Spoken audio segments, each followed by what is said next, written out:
And of course, the CEOs, the big rich guys, are the only ones that can get the vaccination. So everybody's trying to weasel around and get the vaccines from the CEOs and be the chosen few that won't get sick from the flu. And then, of course, by the end of the show, the CEOs are okay, they took the shots, and everybody else is sick with the flu, giving out that message. You have to take the shot if you want to be okay. And if there's anything I learned from G.I. Joe Jones when I was a kid, is that knowing is half the battle. And that's what we're trying to do. We're trying to tell people the truth so they know what's going on. Absolutely. And the other half's being willing to take the enemy on. But, I mean, Alan, I guess this works for the American Idol crowd, but don't people know they're being programmed constantly? Don't the actors like Alec Baldwin know that they're programming people to want to go out and take shots? Or do these people just say, hey, I'm going to join the dark side? You know, I like being part of the elite. It's fun to get it over on the people. Well, he knows. He knows. I know because I've seen him on Jay Leno and other shows, and he comes out with this little devil's corona sign with his forefinger and so on, and right in the camera, in fact. So much so that Leno even had to push it away at one point. So, yeah, he's well aware of what he's doing. Really? So Alec Baldwin goes on TV doing the Diablo a lot? Yeah.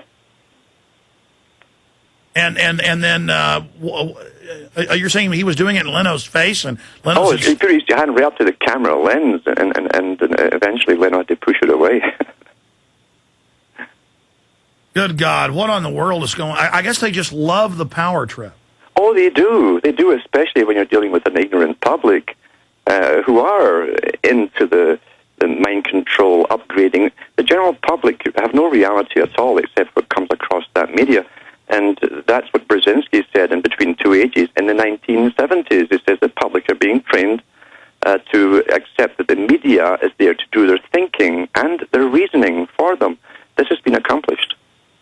And this fear-mongering, again, is a beta test of that, with Napolitano, head of Homeland Security, saying this probably won't be a big deal, but another one's coming soon. Yeah. Is that to condition the subconscious to then think she's the great leader we can trust? Because after all, she predicted it. That's right. It's all stage set for the general public to think it's all quite a natural progression as this all comes forth, and the right people are put into the right positions to protect us. We're being trained as children, and to accept that we're children, and to allow the mature, special people, the experts, to rule our whole lives from birth to death. That's the whole point of the scientific era, the century of change. That's what it's all about. And the elite, they're willing to make the hard decision and give us the cancer virus injections and poison our water. And, you know, the elite even say, well, the future doesn't need us. And, you know, we've just got to be cold-blooded and scientific, that these people have to be culled and killed. Mm-hmm. And then they'll even say, look, you even warned them, Alex, and they don't listen, they don't understand. Yep. So, see, that's the evidence. We have to go ahead and do this to them. And it's just so sick to watch them mutate humanity and to take all of our weaknesses and to amplify them. Mm-hmm. It's just so hellish, Alan. Where do you see the economy going the next 4 or 5 months? I mean, it's really accelerating downwards. They're saying the new Bank of the World, the carbon tax will save us. As things get worse and worse, as people begin to revolt, what do you see them doing? Launching new wars, a new bio attack? What do you see happening? What they expect is what they've told us themselves. The U.S. military, right after the British think tank for the British and NATO military, put out its 90-page report for the next 50 years for scenarios of what's to happen. They say there's going to be riots beginning around 2010-12, and they'll escalate. There'll be riots over food, riots over poverty, riots over everything, basically, because they bring the Western countries down financially into a sustainable living pattern. That means vastly reduced consumption. That's what's all through the United Nations documentation from every one of their departments. So this is what they have told us is going to happen. So they're going to make it happen, obviously. And people will never revolt, and this is a sad truth, until if there's no organization, people will not revolt, and even then it's sporadic when they're against the wall. People don't like to buck the system and fight and kill. It's a nasty idea, but unfortunately, if there's no organization against this, you'll have sporadic riots, which is just a disorganized mob. And they're already prepared for that. They've been preparing for this for 30 years by building up SWAT teams, by bringing the police into the multi-jurisdictional task forces, sending them off to Iraq, by the way, where they get training, bashing down doors. It's been declared on Canadian television. Lots of our cops have had this training. They work with the military in the same uniforms. Then they come back to Canada, and now they double up as these special SWAT and teams. Now they've announced on Canadian TV and print that, the Army's just going to patrol the streets now to stop drunks and crime. And they announced the same thing here, and you're right. And if there is sporadic rioting and things, that will only help them, then tell the chicken neck fluoride head yuppies, oh, look, see, we need a police state because of rioting. And they'll say that's what caused the stock market to plunge today was the rioting. It wasn't the bankers. It was the rioters, Jason Burmis. Yeah, it's absolutely ridiculous. I mean, they'll make up any excuse for the economy failing. I mean, I had Obama on stage in his fake State of the Union saying, you know what?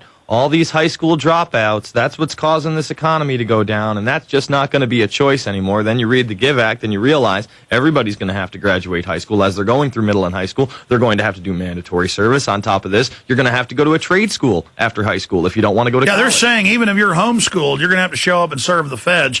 Alan, this is going to be just a hellish system, but I guess all the dumbed-down people who just bestially want authority, they're going to love the uniforms and the power they're given to then parasite on the rest of us. This is going to be sick. That's true. There's no doubt about it. Once you're in a uniform, you're part of a fraternity.